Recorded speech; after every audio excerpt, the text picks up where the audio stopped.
छत्रपती संभाजीनगरातील विभागीय आयुक्त कार्यालय या ठिकाणी समाजसेवक श्री विकी देवीदास शिंदे हे 16/12/2024 पासून साखळी उपोषणासाठी बसले आहेत. त्याची उपोषणाच्या माध्यमातून मागणी आहे की अपराधभर केलेल्या डॉक्टर वैशाली मुदगडकर व त्यांच्या पाठीशी घातलेले महानगरपालिकेचे अतिरिक्त आयुक्त एक तथा चौकशी अधिकारी रणजित पाटील यांना सेवेतून कायमस्वरूपी बडतर्फ करण्यासाठी अहोरात्रीची राखण सक्त वसुली करण्यासाठी अखंड साक्षी उपोषण त्यांनी उभारलेलं आहे. ह्या उपोषणाच्या मागे छत्रपती संभाजीनगर येथील मेल्ट्रॉन डीसीएच मध्ये औषधी साहित्य खरेदीमध्ये 91,64,142 रुपयाचा काळा बाजार केल्याचं आणि सदरील चौकशीत निष्पन्न झाल्याने संबंधित दोषी डॉक्टरवर डॉक्टर वैशाली मुदगळकर व त्यांना पाठीशी घालणारे महापालिकेचे छत्रपती संभाजीनगरचे अतिरिक्त आयुक्त चौकशी अधिकारी रणजित पाटील यांच्या विरुद्ध नियमाप्रमाणे फौजदारी खटले दाखल करून त्यांना सेवेतून कायमस्वरूपी बडतर्फ करून सदरील अफरातफरीची रक्कम सक्त वसुली करण्यात यावी असे आयुक्त साहेबांना मागणी करण्यात आलेली आहे. संभाजीनगर यांच्या कार्यालयासमोर दिनांक 16/12/2019 पासून अखंडितपणे याच्या विरोधामध्ये साखळी उपोषणचा निर्धार उपोषणकर्ते विके देशपांडे यांनी केलेला आहे. कोविड काळात झालेल्या ह्या काळा बाजाराच्या विरोधात ही चौकशी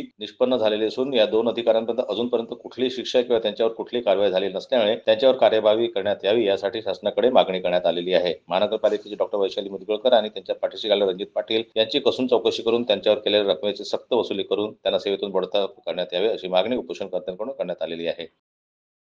जनमत लाईव्ह न्यूज करता छत्रपती संभाजीनगरहून दिलीप वरकट यांची रिपोर्ट.